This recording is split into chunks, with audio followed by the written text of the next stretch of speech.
Hello, welcome to Anglè sans redi. Pa bliye, depi ou tombe sou channel sa ou la kayo. Let's jump. I would do it. Mwen ta fe li.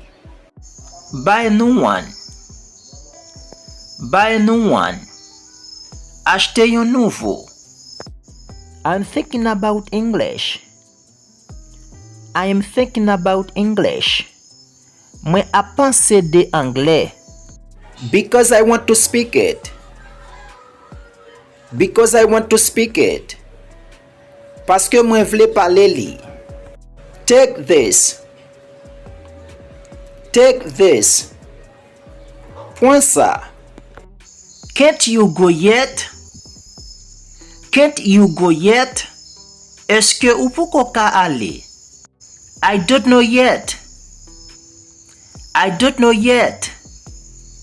Mwen poko kone. I'm getting hungry. Mwen komanse gango. What do you have?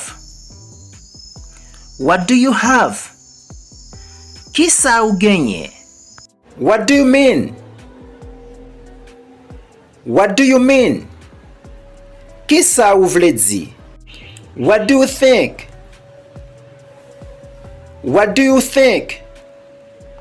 Ki sa ou pense? What do you see? Ki sa ou we? I go to the church every Sunday. Mwen ale l'église chaque dimanche. I want to tell you more.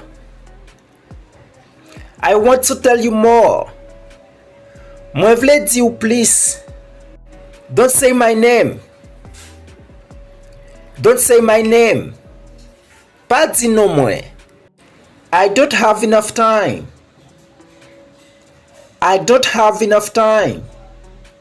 Mwen pa gen ase tan. That's why I didn't come. Se sak fe mwen pa te vini. I have nothing. Mwen pa gen anyen.